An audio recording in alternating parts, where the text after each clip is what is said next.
बहुत समय पहले की बात है। किसी गांव में एक गरीब ब्राह्मण रहता था। एक दिन उस ब्राह्मण के घर कुछ अतिथि आए।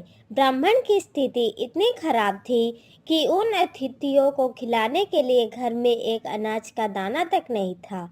इस स्थिति को लेकर उसके और उसकी पत्नी में थोड़ी सी कहासुनी हो जाती है।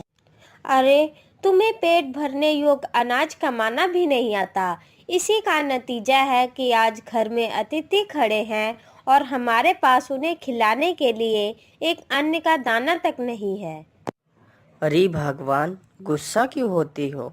कल मकर संक्रांति है। मैं कल दूसरे गांव भिक्षा मांगने के लिए जाऊंगा। वहां पर मुझे एक सेठ ने आमंत्रित किया है। वह सूर्य देवता की तृप्ति के लिए कुछ दान देना चाहता है। तब तक घर में जो भी है उसे आदर सत्कार के साथ अतिथियों के सामने रख दो। ब्राह्मण की यह बात सुन उसकी पत्नी और भी गुस्सा हो गई और बोली, तुम्हारी पत्नी होकर मैंने कभी सुख नहीं भोगा, ना ही कभी खाने को मेवा मिष्ठान मिला, ना ही ढंग के वस्त्र और आभूषण मिले, और आज तुम कह रहे हो कि घर में जो पड़ा है वो अतिथियों के समक्ष रख दो। अरे, जब कुछ है ही नहीं तो उनके समक्ष क्या रख दूं? पड़े हैं तो 4 मुट्ठी तिल, तो क्या अतिथियों के सामने सूखे तिल रख दूं? ऐसा करना अच्छा रहेगा? अरे भगवान, तुम उन्हीं तिलों को अच्छे से साफ करके उन्हीं को पका कर अतिथियों के सामने रख दो। इच्छा के अनुसार किसी भी मनुष्य को धन की प्राप्ति नहीं होती। जरूरी है तो पेट भरना, और पेट भरने योग्य अनाज तो वो मैं ले ही आता हूँ। अधिक धन की चाहत अच्छी नहीं होती है। ऐसी इच्छा का तुम्हें त्याग कर देना चाहिए। अधिक धन की इच्छा के चक्कर में मनुष्य के माथे पर शिखा बन जाती है। माथे पर शिखा वाली बात सुन उसकी पत्नी बड़े ही आश्चर्य के साथ ब्राह्मण से पूछती है, अधिक धन की इच्छा में माथे पर शिखा हो जाती है? मैं कुछ समझी नहीं, तुम कहना क्या चाहते हो? साफ साफ कहो। ब्राह्मण अपनी पत्नी की जिज्ञासा को शांत करने के लिए एक शिकारी और गीदड़ की एक कहानी सुनाता है। जरा ध्यान से सुनना भगवान, इसी कहानी में तुम्हारे सारे सवालों का जवाब है। एक दिन की बात है, एक शिकारी जंगल में शिकार खोज रहा था। जंगल में कुछ दूर आगे बढ़ने के बाद उसे एक काले रंग का जंगली सुअर दिखाई देता है। सुअर को देखते ही शिकारी अपना धनुष उठा लेता है और कमान खींचते हुए सुअर पर निशाना लगा देता है। कमान से निकला हुआ तीर तीव्र गति से जाकर सुअर को घायल कर देता है। घायल होने पर सुअर चिल्लाता है और शिकारी पर पलटवार कर देता है।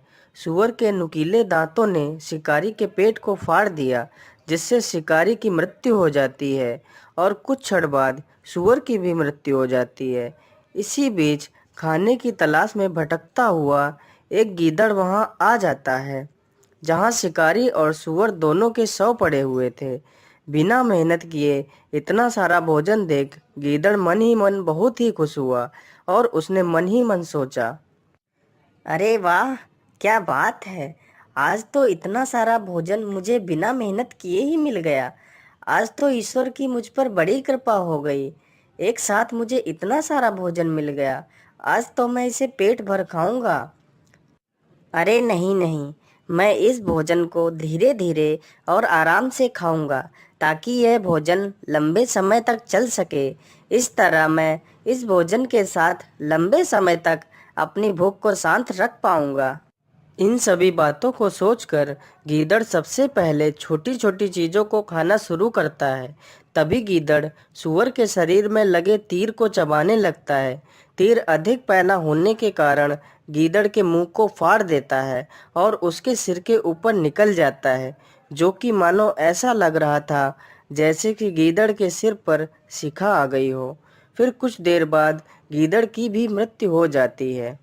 सुन लिया ना भगवान, लालच का क्या नतीजा होता है। इसीलिए मैं कहता हूँ कि लालच करना अच्छी बात नहीं होती है, और ज़्यादा लालच करने वाले लोगों के माथे पर शिखा निकल आती है। ठीक है जी, तो घर में जो तिल है मैं उन्हें ही पकाकर अतिथियों को खिला देती हूँ। पत्नी की यह बात सुनकर ब्राह्मण संतुष्ट हो जाता है और भिक्षा मांगने के लिए निकल जाता है। वहीं ब्राह्मणी भी घर में पड़े तिल को धूप में सुखाने के लिए फैला देती है। तभी वहां पर एक गाय आ जाती है और सूख रहे तिलों को खा जाती है। तो वह और भी परेशान हो जाती है। फिर वह भगवान से प्रार्थना करने लगती है, हे भगवान, अब मैं अतिथियों को क्या खिलाऊंगी? भगवान मेरी मदद करो।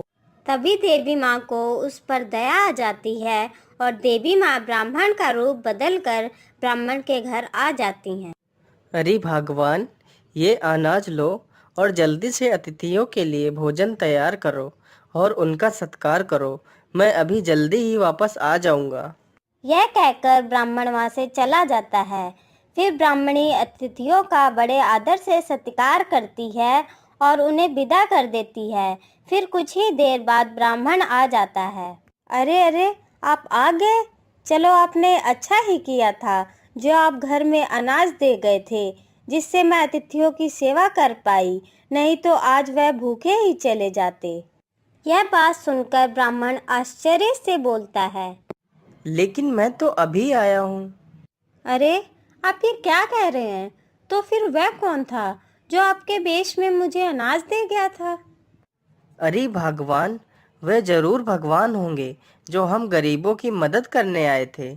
फिर वह दोनों भगवान का धन्यवाद करते हैं और खुशी खुशी अपना जीवन व्यतीत करते हैं। हमें इस कहानी से यह शिक्षा मिलती है कि हमें ज़्यादा लालच नहीं करना चाहिए। हमारे पास जो भी होता है हमें उसी में सुखी रहना चाहिए। किसी के पास ज़्यादा है तो उसे देखकर कभी भी दुखी नहीं होना चाहिए।